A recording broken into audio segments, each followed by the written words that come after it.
बड़े बड़े उद्योगपतियों पर दबाव ये भी डाला कि कॉर्पोरेट सोशल रिस्पॉन्सिबिलिटी, एक सामाजिक जिम्मेदारी भी होती है, उसके लिए भी पैसा दीजिए। आजकल आप उद्योगपतियों को लेकर, देश में उद्योगपति नहीं होने चाहिए क्या सचिन, कि बस सारा काला धन, सब भ्रष्टाचार उधर ही हो रहा है? बिल्कुल गलत है। इस देश में जो हमारे एंटरप्रेन्योर्स हैं, निवेशक हैं, उद्योगपति हैं, उन्होंने बहुत अहम भूमिका निभाई है।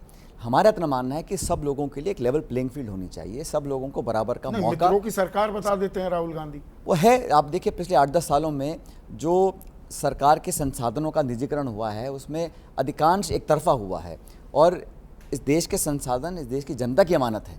कोई सरकार अपना समझ के उसको औने पौने दाम में बेच दे, वो गलत मानते हैं। तो अडानी पर ये आरोप लगाते हैं, मित्रता के आरोप, की सरकार उनको कहीं ना कहीं फेवर कर रही है। 65,000 करोड़ का तो एमओयू आपकी सरकार जब राजस्थान में थी वो किया अडानी के साथ। किसी भी व्यक्ति को आप व्यक्ति का दो तरह काम हो सकते हैं, एक अच्छा एक बुरा। हम लोग मापदंड तय कर पारदर्शी तरीके से कुछ काम करें, कोई दिक्कत नहीं है। लेकिन आप आंकड़े देखिए ना, 8-10 साल में जिस प्रकार का एक तरफा कार्रवाई हुई है, सवाल उठते हैं और सवाल के जवाब दे दीजिए, बात खत्म हो जाएगी। वो भी कोई देता नहीं है। संवाद आप करेंगे नहीं, जवाब आप देंगे नहीं। संसद में जिस पर उंगलियां उठाएंगे उसी के साथ कदम ताल भी करेंगे निवेश के मामले में। किसने कहा? किया ना, अडानी के साथ 65,000 करोड़ का एमओयू किया। कोई भी उद्योगपति है, अगर वो अपना कोई काम करना चाहता है, मापदंड पूरे करता है, ट्रांसपेरेंट तरीके से काम करना चाह रहा है, उसमें क्या दिक्कत है? हम तो कह रहे हैं जहाँ पारदर्शिता बरती नहीं गई है, जहाँ एक तरफा कार्रवाई हुई है, वो गलत उसको मानते हैं हम लोग। अगर आप 16 लाख करोड़ रुपए चंद उद्योगपतियों का कर्जा माफ कर सकते हो, तो सबसे गरीब परिवारों को लाख रुपए साल देने में क्या बुराई किसी को? भरोसा करेगी जनता, सवाल वहां है। ये इसका जवाब तो आपको मिलेगा कि खटाखट आ जाएंगे। तो ऐसा है, हमने जब बनाया था कानून नरेगा का, किसी ने कहा था, माना था कि दुनिया में 200 देश हैं, किसी देश में रोजगार का कानून नहीं है। योजनाएं हैं, प्रोग्राम्स हैं, स्कीम्स हैं, कानून कोई नहीं है। हमने कानून बनाया ना, आज भी कानून कारगर है। शुरू में 2014 में भाजपा ने नरेगा की खूब मजाक उड़ाया, खूब खिल्ली उड़ाई थी, लेकिन आज खत्म नहीं कर पाए। हम कह रहे हैं श्रमिक को अगर दिन का मिलता है 200-250 रुपए, कम से कम 400 मिलना चाहिए। 205 लाख करोड़ का देश पर कर्ज हो गया है। 250 लाख का वो बाकी राज्यों का, मैं सिर्फ केंद्र सरकार की बात कर। तो ये तो आप पूछे ना केंद्र सरकार से, आपकी आर्थिक नीति इतनी शानदार थी कि तो आप भी कर्ज लेकर 2014 में 50 लाख करोड़ का ऋण था देश के ऊपर, आज वो 250 लाख करोड़ का है 10 सालों के अंदर। तो फिस्कल मैनेजमेंट और मॉनेटरी प्लानिंग जो सरकार ने की है, वो बहुत ही मुझे लगता है कि देश के बहुत ज़्यादा उसको लॉन्ग टर्म बेनिफिट नहीं होगा उसका। उनको आत्मचिंतन करना चाहिए, उनकी प्रायोरिटीज़ क्या हैं बताना चाहिए।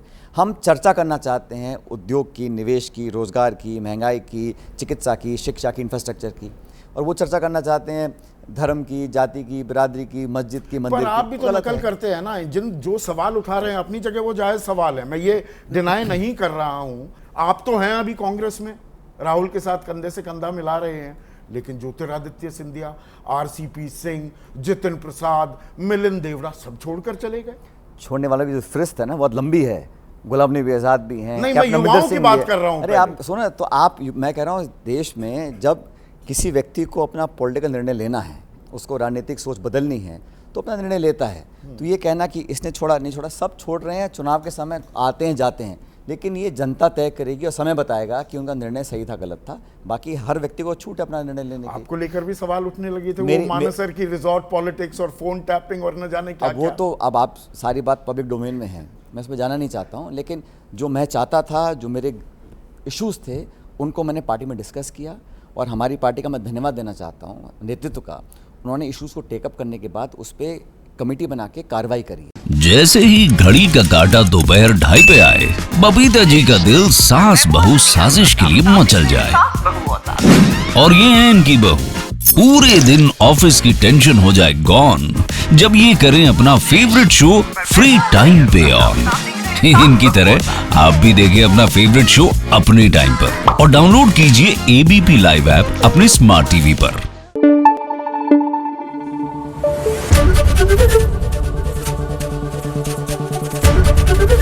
एबीपी न्यूज आपको रखे आगे।